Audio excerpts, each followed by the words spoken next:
Alternative education point में आप सभी का स्वागत है।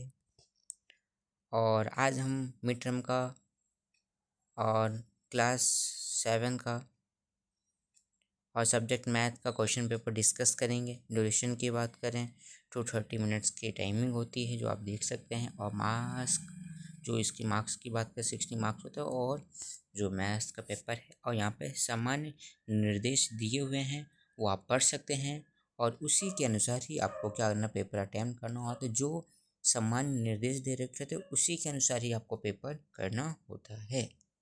और जैसे जो 10वां पॉइंट है, बहुत इंपॉर्टेंट है कि कैलकुलेटर के उपयोग की अनुमति नहीं है। आप मैथ्स का पेपर दे रहे हो तो आप कैलकुलेटर यूज नहीं कर सकते हैं।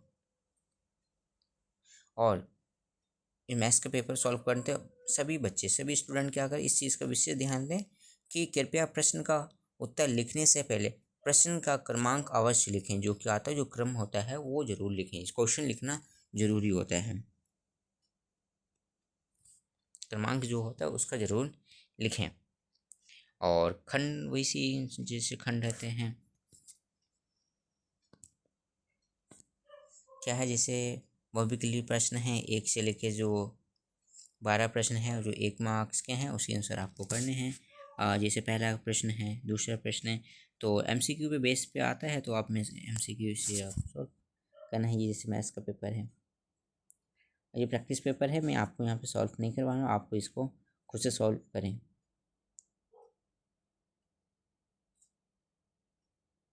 इसी जैसे क्या हो जाएगा इसका आंसर, तो इससे आपकी प्रैक्टिस होती है, इससे इसलिए दिया हुआ है क्वेश्चन पेपर। और खंडगा में आपको क्या करना है, 2 अंक के, आप इसमें आपको क्या करना है, लिखना है, आपको सॉल्व करना होता है। सेकंड क्वेश्चन है।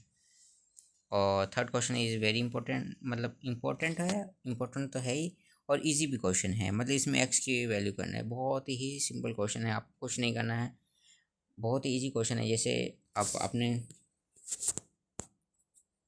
पढ़ा ही होगा, बहुत ईजी क्वेश्चन है इस क्वेश्चन।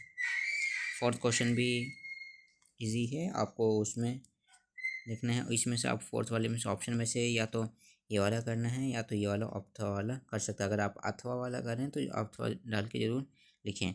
और 5वें प्रश्न में है, आपको क्या करना है, क्रिकेट 8 पंक्तियों में से रन बनते हैं, तो आपको रनों का माध्य ज्ञात करना है। जो माध्य का फॉर्मूला आता है, जो आपको यूज़ करके माध्य का लिखना है। और 6ठे वाले प्रश्न में भी आपको क्या करना है, इन दोनों की जो ऊंचाई वगैरह पढ़ के आपको सॉल्व करना है। इसमें आपको बहुलक ज्ञात करना है। खंडगा है, आपको 8 से 10 लघु प्रकार के प्रश्न हैं, उनमें से 3 प्रश्न के अंक हैं, मतलब 3 जो प्रश्न हैं 3 अंक के प्रश्न हैं, उसमें से आपको करने हैं। 8 वाले प्रश्न में आपको वृत्त का क्षेत्र, वृत्त की त्रिज्या और क्षेत्रफल ज्ञात करना है। अथवा वाला करना है तो अथवा वाला कर सकते हैं। 9वां प्रश्न में दे रखा है तो उसके अकॉर्डिंग सॉल्व करना है। 10वां प्रश्न आप सॉल्व कर देखने हैं तो इसे सॉल्व करें। और उपयुक्त यहाँ पे आंकड़े दे रखे हैं। और खंड घा है, और 11 से 13 दीर्घ उत्तर वाले हैं प्रश्न। ये 5 अंक के प्रश्न हैं, तो आपको इसी प्रकार से सॉल्व करना होता है। और मैथ्स में ये अथवा वाला करना तो अथवा वाला कर सकते हैं, या तो ये वाला आपको करना है, जो आपको इजी लगे उसके हिसाब से आपको करना है। और ये 12वां क्वेश्चन है।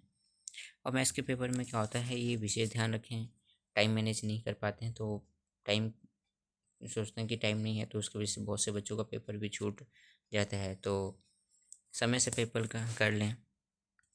और मैथ्स तो जितनी भी प्रैक्टिस करेंगे उतनी बढ़िया होती है।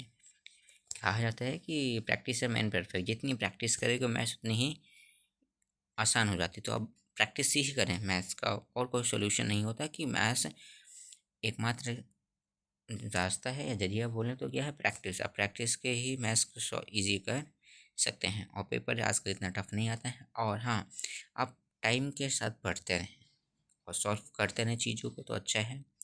अगर आप हमारे चैनल पर नए हैं तो चैनल को सब्सक्राइब कर लें, ताकि आपकी क्लास से रिलेटेड और भी वीडियो, क्वेश्चन पेपर हैं और जैसी भी जानकारी आती है तो आपको अपडेट मिलता रहेगा। Thank you.